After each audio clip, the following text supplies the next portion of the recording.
Татарстанда бюджет тармагында эшләүчеләрне хезмәт хакын 10%-ка арттырдылар.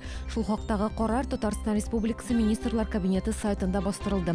Документтан аңлашылганча, 1 октябрьдән кертелүче өстәмә түләү мәгариф тармагы яшьләр сәясәте, мәдәният, сәнгать, физкультура һәм спорт, медицина, фармацевтика, фәнни тикшеренүгә караган дәүләт оешмаларында эшләүчеләр өчен каралган.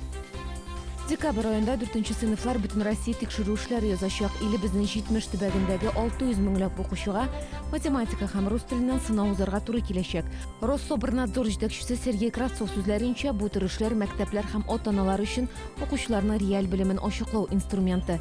Бөтен Россия тикшерү эшләрендә барлык укучылар өчен федераль экспертлар тарафыннан федераль стандартларга таянып бердәм биремнәр эшләнәчәк. Яшь эшмәкәр 2015 Россия күләм бәйгесенең төбәк ара этабы башланды. Сойлап алу турлары 3 шәһәрдә үтәчәк. Быел 10 номинация каралган. Алар арасында студент бизнесы, авыл хуҗалыгы, гаилә бизнесы, хатын-кыз бизнесы һәм башкалар.